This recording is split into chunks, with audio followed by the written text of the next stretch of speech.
the President of the Central Asian Football Association and Head of the Football Federation of Tajikistan. May I invite His Excellency Rustam Emomali to take the podium. Thank you.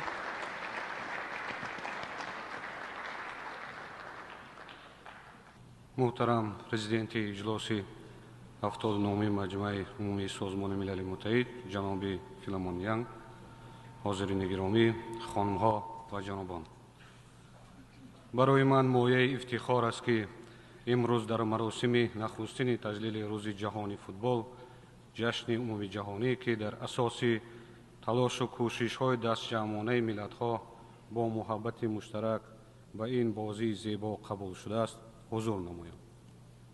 هفتم می سال 2024 با قرار مجمع عمومی سازمان ملل متحد و پیشبری کشورهای تاجیکستان، بحرین و لیبیا قطعنامه مخصوص عاید به اعلان روز جهانی فوتبال قبول گردید. در اساس این قطعنامه 25 می از جانب جامعه جهانی همچون روز جهانی فوتبال اعتراف کرده شد. با استفاده از فرصت به شایگری بحرین و دولت لیبیا برای شریکی در پیشبرد این قطعنامه مهم و همه آن کشورهایی که هم‌مؤلف این قطعنامه گشتند صمیمانه اظهار سپاس می‌نمایم. حاضرین گرامی، ورزش بخصوص فوتبال نه تنها در بهداشت سلامتی انسان و ترغیب طرز حیات سالم سهم نظارت دارد، بلکه همچون ابزار مهم در تحکیم صلح و رابطه‌های بین المللی نقش بارز داشته به همدیگر فهمی و متحدسازی جامعه‌های گوناگون جهان مساعدت می‌نماید. در واقع فوتبال چیزی بیشتر از ورزش است. آن زبان عمومی جهانی است که در هر دهه، شهر و کشور با آن سخن می‌گویند. طبق معلومات سازمان ملل متحد در سراسر جهان بیش از 4 میلیارد نفر دوستدار فوتبال می باشد و از آن پیگیری می کند.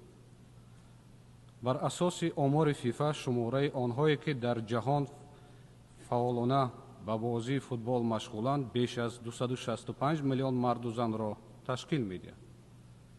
این حالت دلیل آن است که فوتبال تاکنون در جهان همچون مشهورترین نمودی ورزش شناخته شده است. حاضرین گرامی، ورزش در واقع به حیث زبان عمومی جهانی توانی به هم آوردن آدمان گوناگون را دارد. ماهیت اصلی فوتبال قابلیت عبور سرحدها، برطرف کردن اختلافها و تحکیم صلح و ثبات فراگیر توسط هوسمندی و هدفهای مشترک را تجسم می‌نماید.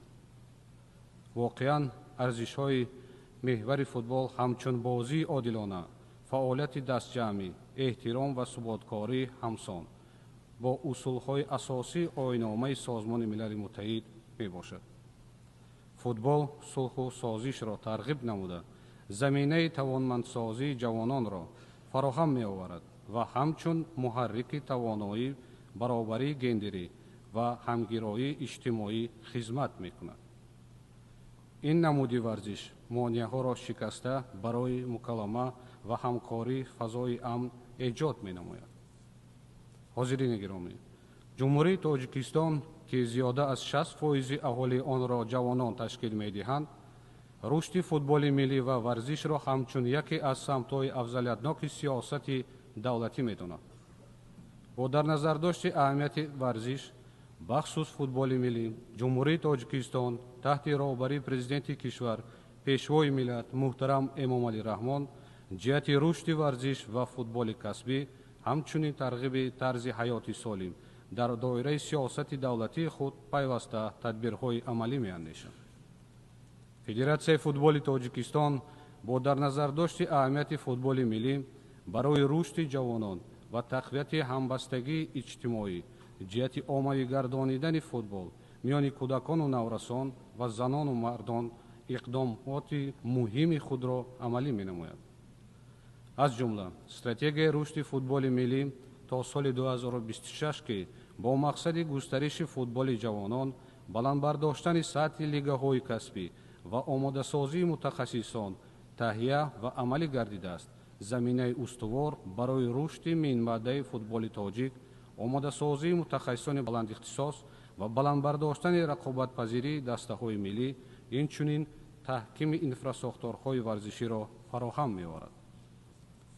Федератсияи футболи Тоҷикистон дар ҳамкорӣ бо ФИФА дар доираи барномаи FIFA Forward садҳо майдону марказҳои таълимии варзиширо бунёд ва таҷдид намуда, барои рушди касби ҷавонон ва баландбардоштани сатҳи футболи миллӣ шароити заруриро муҳайё кардааст.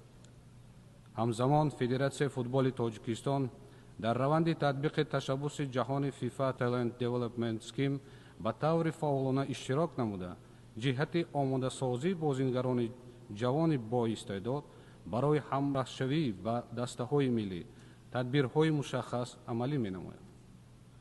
бо истифода аз фурсати муносиб мехоҳам ба FIFA дар симои дӯстам Ҷани Инфантино барои ҳамкорӣ ва дастгирии футболи тоҷик изҳори миннатдорӣ намоям.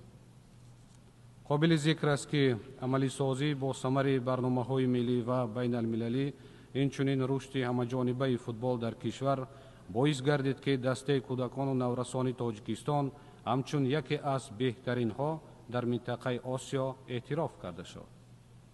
боиси қаноатмандист, ки дастаҳои футболи миллии мо дар сатҳи минтақавӣ ва ҷаҳонӣ рушд менамояд.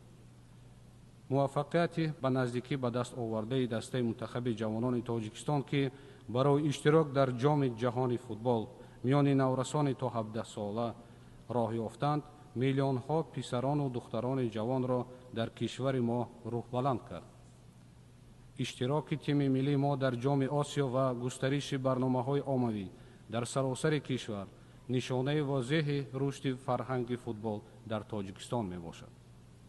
футбол дар Тоҷикистон фаротар аз ҷоизаҳо ва мусобиқаҳо баробар ба арзишҳое чун эҳтиром, устувори ҳамгироӣ ва сулҳ аст. мо барои бунёди фарҳанги футбол талош мекунем, ки дар он писарону духтарон имкони баробарӣ иштирок доранд.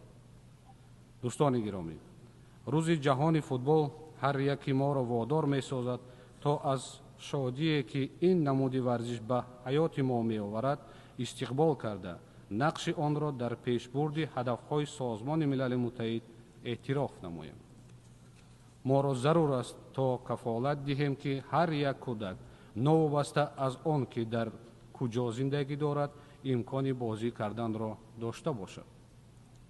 Федератсияи футболи Тоҷикистон омода аст, ки дар ин самт бо FIFA, Созмони Милали Муттаҳид ва тамоми кишварҳои дӯстдори футбол ҳамкорӣ намояд, то ки ин намуди варзиш беш аз пеш фарогир, дастрас ва илҳомбахш бошад. биёед аз ин нерӯи бузург баҳри таҳкими сулҳ, ваҳдати ҷаҳонӣ ва рушди устувор истифода барем. рӯзи ҷаҳони футбол муборак бошад.